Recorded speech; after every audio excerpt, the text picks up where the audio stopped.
Hey everybody, I'm Steve Dolinsky, author of Pizza City USA, the ultimate Chicago pizza guide, host of the Pizza City podcast, and creator of Pizza City Fest. And I'm really excited to tell you about my latest obsession, this Proluxe dough press. This is the DP1100 Endurance X1. There's also a DP2000 Endurance X2, that's double heated plates. We'll talk about this one first.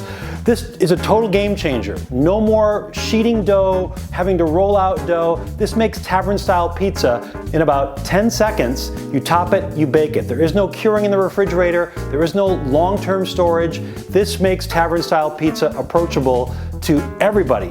So how do we begin? I make the dough, and I've got a dough recipe from my book, and I've made it yesterday, and I let it sit on my counter here overnight. I've set this to 244 Fahrenheit. The dough press goes up to 450. You don't need that. 244 does the trick. And so I preheated this, and I'm gonna now lift it up and pull out this bottom plate. And so this bottom plate now has been preheated from the top. I'm going to just spray with a little bit of oil spray there. And I'm going to take out my dough, and it does not have to be fancy, just to make sure the top is lubricated appropriately. A 250 gram ball. When this is pressed out, will go all the way to 18 inches, which is the total diameter here. I've only got a 14-inch depth in my home oven, so I don't need to go that wide. So I've got a 200 gram ball here, about 7 or 8 ounces, and this is going to go to about 14 inches. So we're going to slide it underneath. There's a dial on top of the machine that has 5 thickness levels. I'm going to go with the thinnest one for this pie. We're going to press it, and I'm not going to even give it that much of a press. I'm just kind of holding it down. I set the timer to 9 seconds. You can set it for as long as you'd like to, depending on how wide you want to go.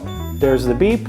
Should be par baked and set exactly at 14 inches. How good does that look? Okay, now we're going to dock it because I don't want this to bubble up in the oven. If this was the DP2000, both sides had been baked a little bit. So what I might do if this is only baking one side, I could flip it over and give it another 3 or 4 seconds just to kind of bake this side. In fact, why don't I do that? I'll just go 3, 2, 1, and that just sets this side a little bit.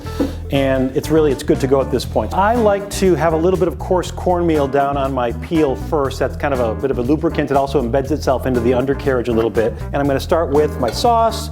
I'm using a Stanislaus 7-Eleven here. I really like these tomatoes. And then the next thing is going to be my cheese. And I'm a big fan of Grande out of Wisconsin, so I like their East Coast blend. And then this is the very Chicago part of this, the sausage, raw bulk Italian sausage, always pinched and pressed onto the pie. So here's the secret ingredient. This is the Caruso Giardiniera, very finely diced Giardiniera. There's carrots or sport peppers. This gives it that briny, crunchy, spicy balance to the rich, milky mozzarella. Post bake, I'll add some Pecorino Romano, but I like a little bit of dried oregano to finish that guy off. And I'm gonna just make sure it slides off. And now here we go, we're gonna go into the oven. And I preheated this to 500 degrees, 5 1/4 actually, but 500 will be fine. I'm gonna go right onto my stone. There we go, and that's gonna go for about 8 or 9 minutes. Okay, 8 minutes. There's my pizza on the cooling rack, and I'm gonna just do a little post-bake Pecorino Romano. All right, we're gonna just transfer it to our cutting board. I've got my giant Chicago-style Mezzaluna cutter. I usually go 4 in each direction. 1, 2, well, 3 because it's a small guy. Perfect, crispy every time, holds its shape. Look at that. Beautifully crisp, whether you're an outside or an inside, holds that sausage. This is really my dream pizza, all thanks to the DP1100 or the DP2000. This is gonna totally change the game for making pizzas in any business that wants to make great Tavern style pizza. I'm Steve Dolinsky, thanks for watching everybody, we'll see you next time.